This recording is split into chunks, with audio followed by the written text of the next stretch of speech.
Welcome to Huckleberry Bastion. In this video, we're going to take a look at a survival fishing and trapping kit that I built around a plastic test tube. The outside of the tube is wrapped in bank line and secured in place with a Ranger band. You can use these materials to build traps, a fishing bow, and for making hooks and lures. The top of this tube pops off, so I've used a few extra elastic bands just to secure it in place. There's space enough in the top to place a small spool of monofilament.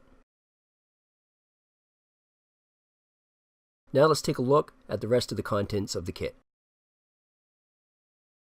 Although it's a relatively compact kit, those concerned by volume and weight can take a more minimalist approach.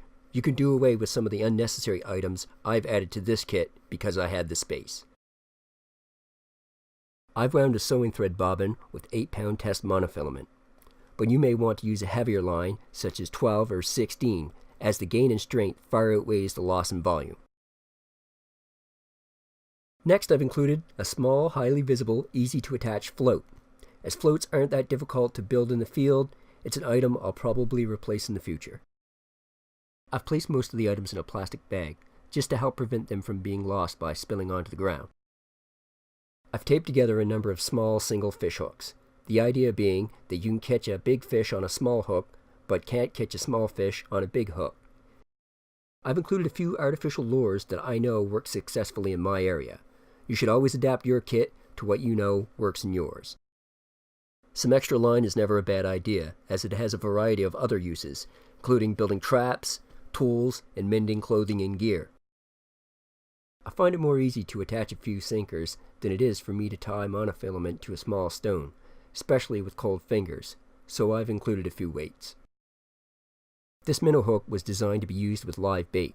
The steel leader is also useful for catching larger or toothy fish. To make attaching hooks and lures to the line more easy, I've pre-made leaders with a quick attach at the end. Now let's take a look at the Leatherman style multi-tool I've included in the kit. The style is very small and lightweight.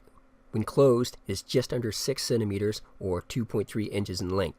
It weighs less than an ounce at 23.1 grams.